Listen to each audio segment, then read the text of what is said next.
इटावा में भागवत कथावाचक और उनके सहयोगी के साथ हुए दुर्व्यवहार मामले में पुलिस ने बड़ा एक्शन लिया है। बता दें कि कथा आयोजक जयप्रकाश तिवारी और रेणु तिवारी की शिकायत पर कथावाचक मुकुटमणि यादव और उनके साथी संत कुमार यादव के खिलाफ एफआईआर दर्ज की गई थी। कथावाचक पर एक महिला से छेड़खानी का आरोप लगा था। इसके साथ ही पहचान छिपाने, गलत आधार कार्ड और धोखाधड़ी का भी आरोप लगा है। वहीं अब इटावा के बकेवर थाना में रेणु तिवारी के खिलाफ भी केस दर्ज किया गया है। दरअसल समाजवादी पार्टी के डेलीगेशन ने कल इटावा के एसएसपी से मिलकर रेणु तिवारी के खिलाफ एफआईआर दर्ज करने की मांग की थी। रेणु तिवारी पर लगातार भड़काऊ टिप्पणियों के जरिए माहौल खराब करने का आरोप लगा है। वहीं इस विवाद के बाद कई यादव संगठनों के सैकड़ों हजारों लोग दादरपुर गांव में घुसने की कोशिश कर रहे थे, जिसके बाद पुलिस से टकराव भी हुआ था। इस दौरान दादरपुर गांव में कथा आयोजक परिवार के साथ साथ बाकी लोग भी सहम गए थे। बकेवर थाना क्षेत्र में आज हुए उपद्रव के बाद दादरपुर गांव के लोग डरे हुए हैं, दहशत में हैं। जयप्रकाश तिवारी ये परिवार है जहां पर ये कथा के आयोजक थे। तो आज अहिर रेजिमेंट के लोगों ने बड़ा हंगामा किया, पुलिस को फायरिंग करने की नौबत आनी पड़ी, आ गई। पथराव के हालात बन गए, पथराव भी किया गया, पुलिस की गाड़ी भी टूटी। हालांकि गिरफ्तारियां भी हुई हैं लोगों की। आप लोग क्या वाकई डर का माहौल है, क्योंकि जब गांव के बाहर इस तरह की चीजें चल रही हों? बाहर गांव से 200 मीटर के करीब वहाँ 1000-1500 की भीड़ आई और पुलिस और मीडिया पे उन्होंने पथराव किया। पुलिस की गाड़ी भी टूटी और फायरिंग भी की, तो इधर से पुलिस की भी फायरिंग हुई। तो उस समय डर का माहौल था, लेकिन अभी कोई डर का माहौल नहीं है। अभी प्रशासन की बहुत अच्छी व्यवस्था है और पूरा गांव सुरक्षित है। अभी डर का माहौल नहीं है। अच्छा, आप क्या कह रही हैं इस पे? अभी डीएमएसपी आए थे, गांव वालों से मिले, भरोसा जताया है और गांव के बाहर भी पीएसी की जो एक यूनिट है वो तैनात है, पुलिसकर्मी तैनात है। अब हमें सुरक्षा महसूस है। अच्छा, कोई डरने की बात नहीं है। बाकी लग रहा था कि यादव संगठन यहाँ गांव में आ सकते हैं और कोई अनहोनी टाइप की। हाँ, अनहोनी का डर था। उनकी धमकी बराबर आ रही थी, गांव पे चढ़ाई करिए, सिर के मुंडन करिए, ऐसी धमकी आ रही थी, लड़कियां उठाएंगे। अच्छा, तो आप थोड़ा सा डर के माहौल में आ गई थी? थोड़ा सा नहीं, इतना डर था कि पूरे गांव में दहशत का वो था कि कहीं कोई बात न बन जाए। पर योगी जी की बदौलत बहुत बहुत धन्यवाद है उनको कि आज हम सुरक्षित बैठे हैं उनकी वजह से। मुख्यमंत्री इस घटना को लेकर गंभीर भी थे, अधिकारियों को निर्देशित भी किया था उन्होंने। तो अब डर का माहौल नहीं है? नहीं, अब बिल्कुल डर का माहौल नहीं है। अब हम लोग बिल्कुल निडर है। पहले बहुत दहशत में थे। अच्छा, ये हमारी माननीय योगी जी की ये देन है जो आज सुरक्षित है हम लोग। बहुत बहुत योगी जी को धन्यवाद जो आज हमारा पूरा गांव बहुत दहशत में था। यादवों ने आज चैलेंज दे रखा था, आज 26 जून थी और वो आए, उन्होंने पथराव भी किया और सब कुछ आज हमारी पुलिस ने गिरफ्तारियां भी की हैं। हाँ, पुलिस ने गिरफ्तारियां भी की और अब माहौल देख तो रहे हैं आप। अब कोई आपकी मांग सरकार से? हालांकि जांच चल रही है, एक एफआईआर कथावाचकों के ऊपर भी हो गई है। फर्जी आधार रखने की एफआईआर कथावाचकों के ऊपर भी हो गई है। हाँ, उनकी आईडी उनके पास फर्जी निकली थी। हालांकि तर्क अभी भी वो दे रहे हैं कि ये जो आधार कार्ड है वो यहाँ के लोगों ने फर्जी बना लिया था। उनका आधार कार्ड तो वो दिखा रहे थे ऐसे कि ये तो मुकुटमणि यादव का आधार कार्ड है। वो गलत कह रहे हैं, आधार कार्ड उन्हीं का है। वो गलत कह रहे हैं, आधार कार्ड उन्हीं का है, दोनों आधार कार्ड उन्हीं के हैं। यहाँ कौन बनवा लेगा, कहाँ से बनेगा? संतुष्ट है कि आधार कार्ड के मामले में एफआईआर हो गई है उनकी, तो आप संतुष्ट हैं?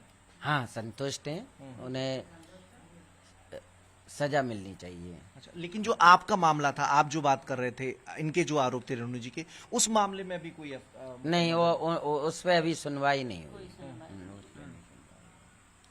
फिर संतुष्ट क्या मतलब? फिर आप चाहते हैं कि एफआईआर? संतुष्ट तो अपने योगी जी पे हैं जो हमारी इज्जत बच रही है और इतना प्रशासन टहल रहा है, गर्व महसूस कर रही है योगी जी पे। बहुत बहुत धन्यवाद।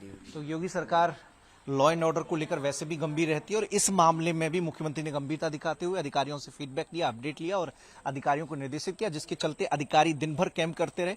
रात में भी यहां पर पुलिस बल गश्त करेगा, पीएससी को तैनात किया गया है, साथ ही कई थानों की पुलिस फोर्स भी आज दिन में मौजूद रही और सुरक्षा को लेकर कहीं कोई कंप्रोमाइज नहीं किया जाएगा, ऐसा पुलिस कप्तान ने भी। बता दें कि इस घटना के बाद से ही इसे लेकर सियासत भी गरमाई हुई है।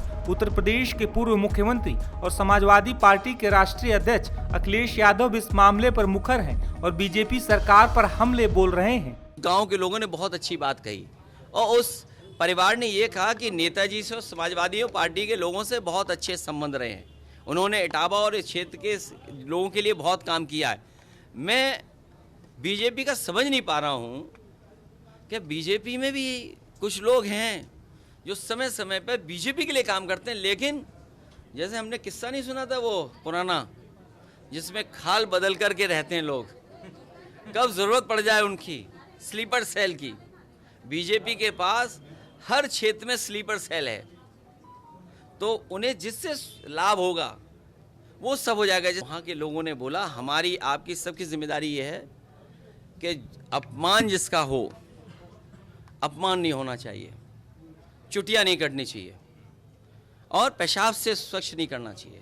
कोई भी सभ्य व्यक्ति, कोई भी जिसको समाज के प्रति लगाव है, वो कभी भी इस तरह के काम नहीं कर सकता है। जिन कथावाचकों पर अपनी पहचान छिपाने और महिला से छेड़खानी का आरोप लगा है, उनमें से एक का नाम संत सिंह यादव है। उनकी पत्नी भी इस विवाद के बाद काफी मुखर हैं। उनका इस पूरे मामले पर क्या कहना है, आप भी सुनिए।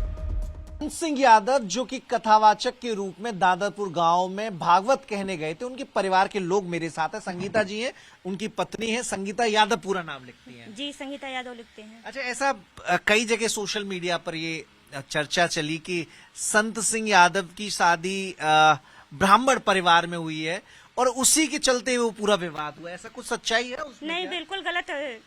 अच्छा। जहाँ पे मतलब पब्लिक मतलब ये कह रहे हैं वो बिल्कुल गलत है, लेकिन मैं यादव परिवार की हूँ। मेरा नाम संगीता यादव है। आधार कार्ड और पहचान पत्र, आय, निवास प्रमाण पत्र सब में मेरा चेक कर सकते हैं। अच्छा, संगीता जी क्या बौद्ध धर्म भी मानते हैं आप लोग क्या? जी। अच्छा, बौद्ध धर्म भी मानते हैं जी। और सनातन धर्म भी मानते हैं? नहीं। हिंदू धर्म नहीं मानते? हिंदू धर्म मानते हैं। अच्छा, बौद्ध नहीं मानते? नहीं। आप समझी नहीं, बौद्ध धर्म होता है जो गौतम बुद्ध की जो पूजा की जाती है। नहीं। अच्छा, उनको नहीं मानते। हिंदू आप समझ नहीं पाई थी, हिंदू धर्म में आपके यकीन है। जी। अच्छा, अभी हम गांव से होकर आए हैं, वहां पर जिनके यहाँ कथा कहने गए थे संतराम जी, वहां पर उन घर की महिलाओं ने आरोप लगाया है कि जब वो कथा कहने आए तो उनका जो व्यवहार महिलाओं के प्रति था वो गलत था। हाथ छूने की कोशिश, अपने हाथ से खाना खिलाओ, ऐसी उनकी मांग थी जब भोजन करने जा रहे थे यजमान के यहाँ, जो परीक्षित थे, जो कथा के आयोजक थे। तो क्या पहले भी इस तरह की शिकायतें आई थी जहां पर वो कथा करने गए थे? नहीं, 15 साल से ये भागवत कह रहे हैं, यहाँ तक कहीं भी शिकायत नहीं आई थी। यही दादरपुर में क्यों शिकायत आई थी? क्यों औरतें कह रही हैं? भाई, उन लोगों ने शाम को खाना खिलाने के बुलाए थे। 21 तारीख को ये लोग यहाँ से गए हैं और सुबह से शाम तक मतलब प्रोग्राम हुआ, सब कुछ हुआ। ये लोग खाना खाने के लिए बुलाई और मतलब वो जो त्रिपाठी बाबा हैं उन्होंने कहे कि अपना जात बताओ। इन लोग कहे कि मेरा संत सिंह यादव नाम है, मुकुटमणि कहे मेरा मुकुटमणि यादव नाम है। तो उसमें महिला की छेड़खानी कहाँ से हुई? अच्छा, जब उस वक्त वहां पर थे तो आपकी लगातार बातचीत हो रही थी फोन पे? बिल्कुल बात भई थी। जब गए थे तो हम लोग फोन किए थे कि तुम लोग पहुंच गए, तो कह रहे हाँ बिल्कुल हम लोग पहुंच गए हैं, सुरक्षित हैं, तुम लोग चिंता मत करो, आराम से रहो। क्या पहचान छिपाई थी कि पहले नहीं बताई, बाद में उन्हें पता चला कि ये यादव है? बिल्कुल गलत है, ये पहचान छिपाए नहीं थे, क्योंकि देखो आधार कार्ड कहीं भी नहीं छिप सकता है।